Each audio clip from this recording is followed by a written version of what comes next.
Estamos iniciando mais um programa da série Encontros, gravado durante a audiência pública que discute o PLC 116/70, projeto esse que regulamenta o setor de TV por assinatura no Brasil.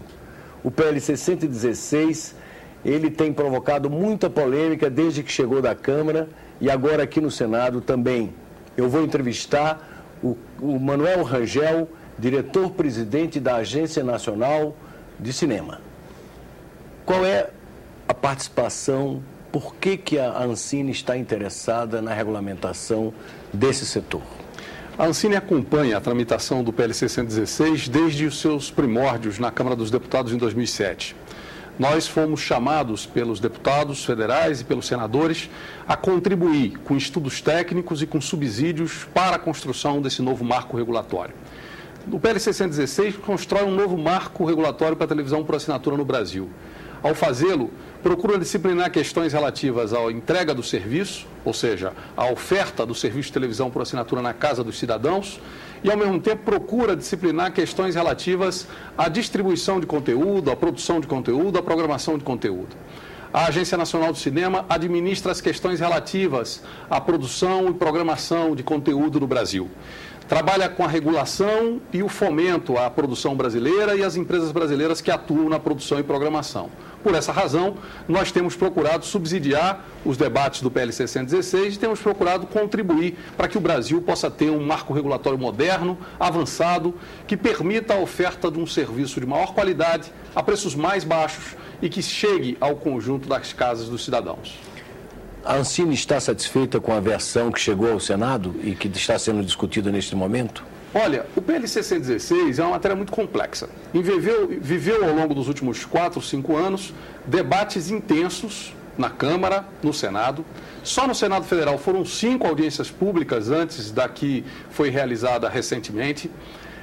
Nós tivemos na Câmara dos Deputados quase 10 audiências públicas, muitos atores envolvidos, radiodifusores, operadores de televisão por assinatura, programadores nacionais, programadores estrangeiros, empresas de telefonia, produtores independentes de conteúdo e a sociedade como um todo.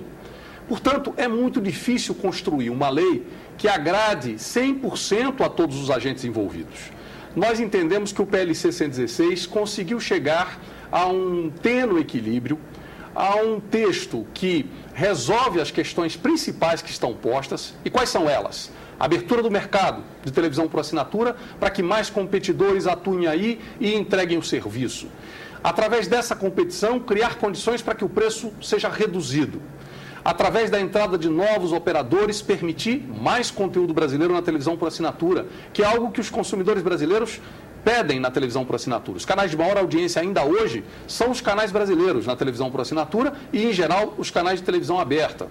Portanto, essas questões, que são questões centrais que estão no PLC 116, a atual redação atende, resolve. As cotas de conteúdo nacional, por exemplo, satisfazem plenamente... As cotas de conteúdo dão um primeiro passo, Armando.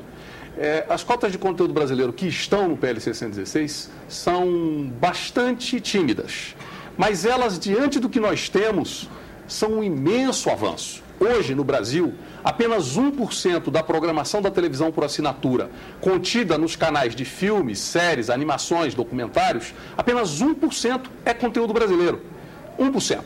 E lhe asseguro, mais da metade desse conteúdo só é conteúdo brasileiro porque o Estado brasileiro financia essa produção carregada pelos canais estrangeiros. Com o PLC 116, nós teremos um sensível incremento dessa presença da produção brasileira. Nós teremos, ao final de 4 anos, uma demanda de 2.000 horas de conteúdo de produção independente brasileiro sendo veiculado nos canais estrangeiros e nacionais. Conteúdo brasileiro, que é filmes, séries, animações, documentários, para todas as idades, de todos os gostos e com imensa qualidade. Então, eu diria que o PLC 116 dá um passo extraordinário. Evidente que nós pensamos que deveria haver ainda mais conteúdo brasileiro. Agora, entendemos que no momento em que estamos, esse foi o acordo possível, o acordo duramente construído. E como é que você explica as resistências tão fortes ao projeto? As resistências são principalmente dos programadores estrangeiros. Os programadores estrangeiros têm uma situação que é a melhor situação possível para eles.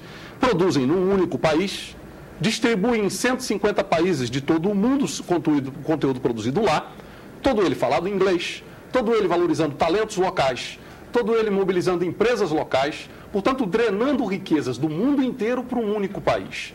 Nós não somos contra que eles façam e que eles armem a estratégia deles desta forma. Mas nós entendemos que o mercado brasileiro é um ativo dos brasileiros e que, portanto, não pode estar fechado à produção brasileira, não pode estar fechado às empresas brasileiras de produção, não pode estar fechado às empresas brasileiras de programação. Hoje está fechado na prática. Está fechado porque enfrenta uma concorrência com canais estrangeiros que despejam aqui muitas horas de produção de conteúdo a preços subsidiados. Por que subsidiados?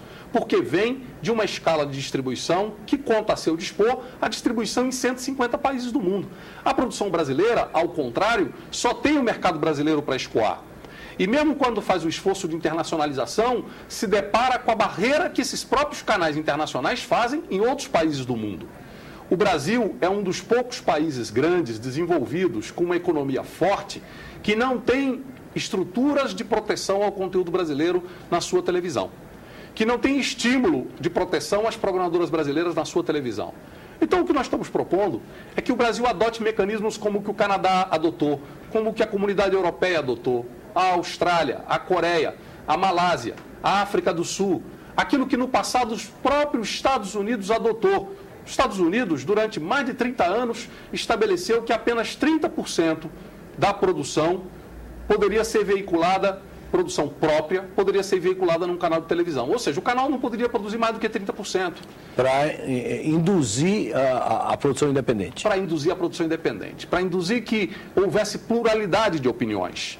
E nós aqui estamos dizendo que é preciso, portanto, uma presença de conteúdo brasileiro, de empresas brasileiras, e é preciso pluralidade de opiniões, diversidade de opiniões, porque é isso, no final das contas, que eu, como cidadão, quero receber na minha casa. E é isso que eu tenho segurança, o que os brasileiros querem receber na sua casa.